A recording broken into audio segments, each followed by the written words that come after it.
So we have now the part two of the respiratory system, and starting it with the holy name of Allah, Bismillah Rahman Rahim. Nasopharynx. Nasopharynx has four portions. One is mucosa, the submucosa, muscle, and fibrosa. So this is the outermost layer. Fibrosa, as the name suggests, it has fibrous connective tissue. Simple. Muscle are skeletal type, and submucosa, and then is mucosa. So mucosa, it consists of epithelium and the lamina propria. The epithelium is the respiratory type, that is pseudo-stratified columnar epithelium with goblet cells. And at the posterior surface of the nasopharynx, we have the stratified squamous epithelium cell. The posterior, that is the posterior part towards your pharynx, it is like having stratified squamous epithelium cells.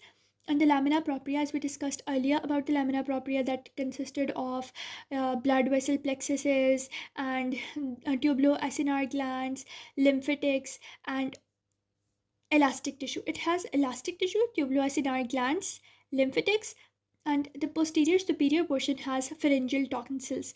Nasopharynx on the posterior portion, but the superior portion we have pharyngeal tonsils, elastic tissue, tubuloacinar glands, lymphatics. The submucosa. Submucosa has loose connective tissue in the supralateral part, that is superior part, but on the lateral side. Now we will go towards larynx. So, as you know, larynx is the voice box. It has muscles, mucosa, and cartilage. So, muscles are, skeletal variety. The cartilage is hyaline and elastic. The larynx is, the voice box. It consists of three big cartilages, which are of hyaline variety. The thyroid cartilage, the upper one, as you know, of the larynx. The cricoid cartilage, which is the lower one. And the arytenoid, which are like the pyramidal shaped cartilages. I will make a video on the larynx very soon. Stay tuned for that. And the elastic cartilage, which is present in epiglottis, that is the leaf shaped cartilage of the larynx. Then corniculate cartilage, which is present above the arytenoid, and the cuneiform, which is present in the epiglottic folds. So these elastic ones are present in the smaller ones, and hyaline are present in the larger ones. And muscles are skeletal variety. Mucosa we will discuss over here, and cartilages we have discussed. The mucosa, it consists of two types of epithelium. There is the normal respiratory epithelium in all other parts except for the inlet of the larynx, the epiglottis, this much, and the vocal cords. So, inlet, epiglottis, vocal cords, which are located in the upper portion, you can say they consist of the stratified squamous non keratinized epithelium, and the rest of the pathway has the respiratory epithelium, that is ciliated columnar, pseudostratified ciliated columnar epithelium with goblet cells. So the epiglottis, the type of epithelium in the epiglottis, it's a bit of a different one. So epiglottis actually consists of the stratified squamous portion, and in the anterior portion and in the posterior superior portion it has a stratified squamous non-keratinized epithelium, and in the lower posterior portion we have the respiratory epithelium, that is pseudo-stratified ciliated columnar with goblet cells. The lamina propria, it consists of tubuloacinar glands, the elastic cartilage, and the one thing over here is taste buds. Larynx has a cartilage named epiglottis, which has taste buds on its posterior surface. We are good with larynx, and we have a disease of larynx to discuss over here, laryngitis. It is the inflammation of laryngeal mucosa by irritation, infection, or overusage, and the vocal cords, they are inflamed, as a result of which we have husky voice and sometimes aphonia, which is loss of voice. Vocal nodules, they're also known as singer's nodules. What happens over here is that your vocal cords, they become hard, and they have a benign growth of the vocal cord at the midpoint, as a result of which we have the singer's nodules, and they produce rough and scratchy voice, and it is very hard to produce sound in such a situation. Now we have trachea. You have trachea, then the bronchi and the bronchiole. So the main portion is trachea over here. The trachea consists of four regions like this: the mucosa, submucosa, cartilage, plus muscles, and adventitia. Adventitia, the outermost layer, mucosa, innermost layer.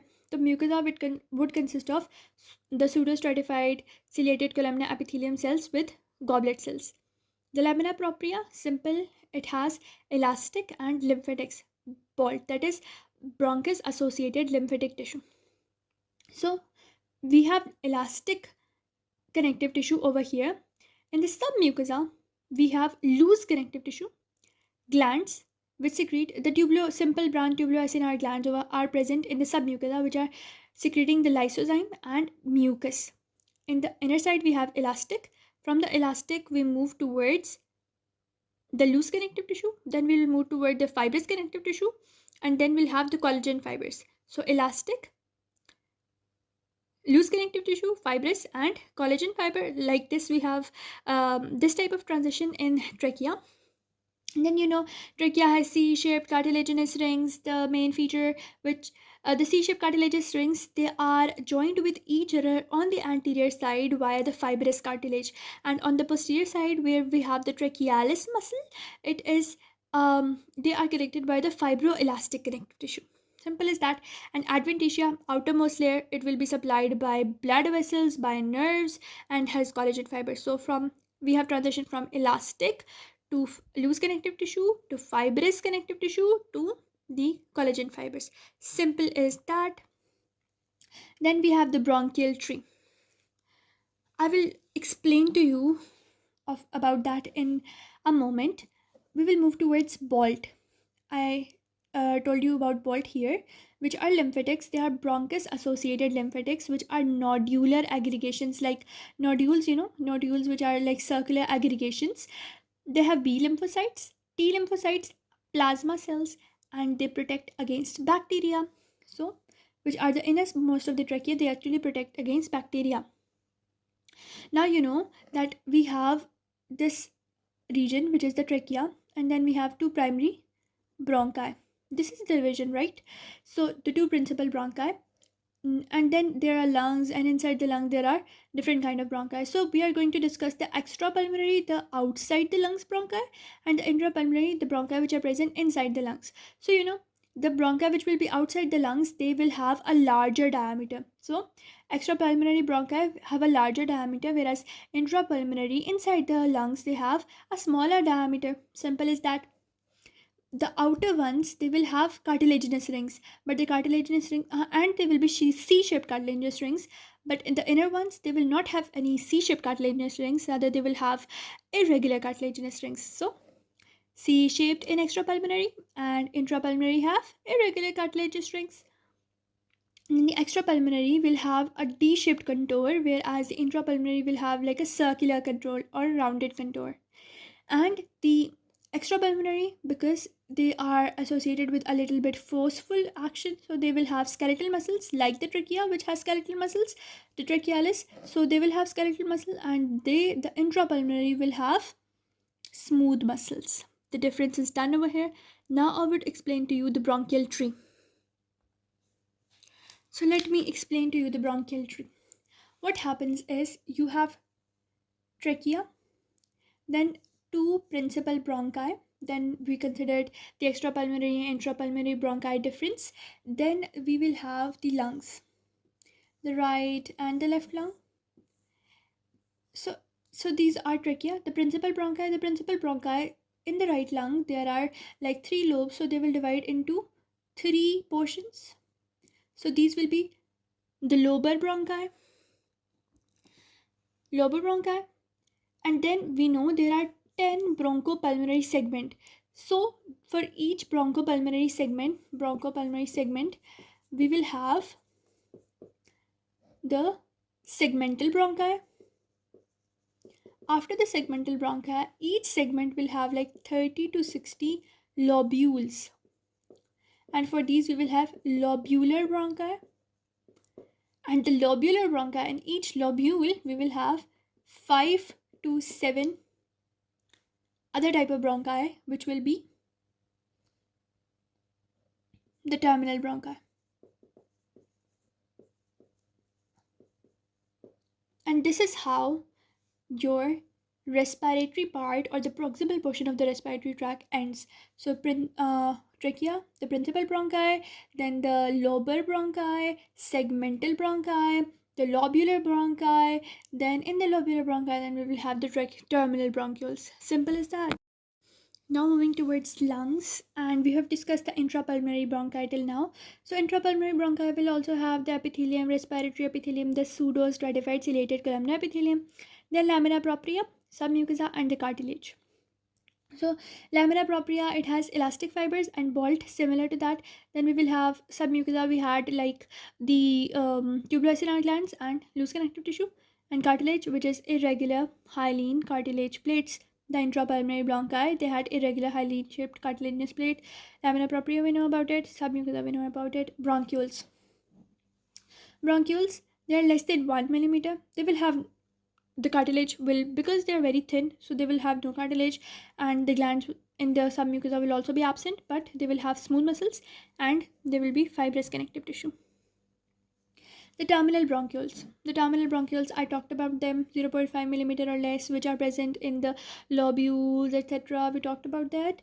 They will have a change in the epithelium. They will have simple cuboidal cells. The simple cuboidal cells, they will be ciliated, and the non-ciliated cells as well.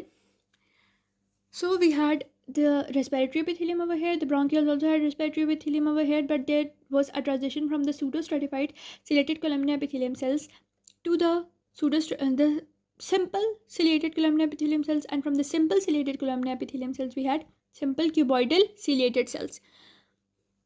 Now the main thing over here is club cells. You can see I have drawn the club cells over here. They have like a conical shape. They have nucleus, the rough endoplasmic reticulum, smooth endoplasmic reticulum, Golgi apparatus, mitochondria, and they are bronchiolar exocrine cells, non-ciliated. And the main function of these cells is very, very important. See, they have an apical portion which has secretory granules, the basal portion which has nucleus and these organelles, and they are involved in surfactant secretion. They are not the primary but the secondary source of the surfactant.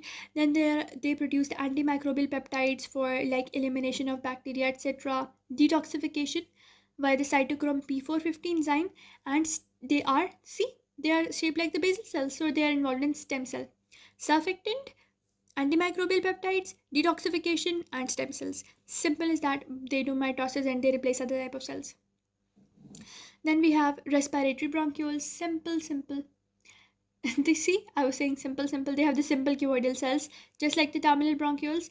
Now they come to be a part of the respiratory system. So they have the simple cuboidal cells, which can be ciliated, and the smaller which are ciliated, but as they move towards the smaller portions, they become non-ciliated.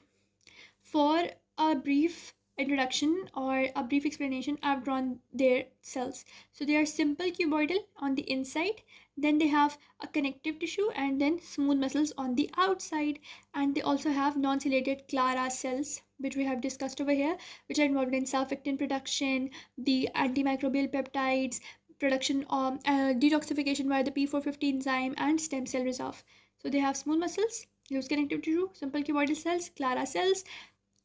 Simple as that. Oh, it was easy. Now, the respiratory bronchioles, they open into the alveolar ducts, and the alveolar ducts via the atria lead into the alveolar sacs. Now, alveolar ducts, they contain smooth muscles that bulge into the lumen. Their smooth muscles like bulge into the lumen, the alveolar duct smooth muscles, and they have no intra-alveolar septum and alveolar sacs. The two atria, each atria opens into two sacs, which are the alveolar sacs, and then they open into each sac opens into an alveoli, which is a single chamber. For the alveolar sac, they have the elastic fibers, the lenticular fibers, and then the smooth cuboidal epithelium cells. They will not have the smooth muscles, okay? So they will have elastic and reticular fibers and simple cuboidal cells, and elastic cells are involved in expansion during inspiration, whereas the reticular cells, they prevent over distension. Respiratory bronchioles, they had these smooth muscles. From when they moved towards the alveolar duct, their smooth muscles started to bulge into the lumen, and in the alveolar sacs there were no smooth muscles present. Rather, we had elastic and reticular fiber system and simple cuboidal cells. That is for the second part of the video.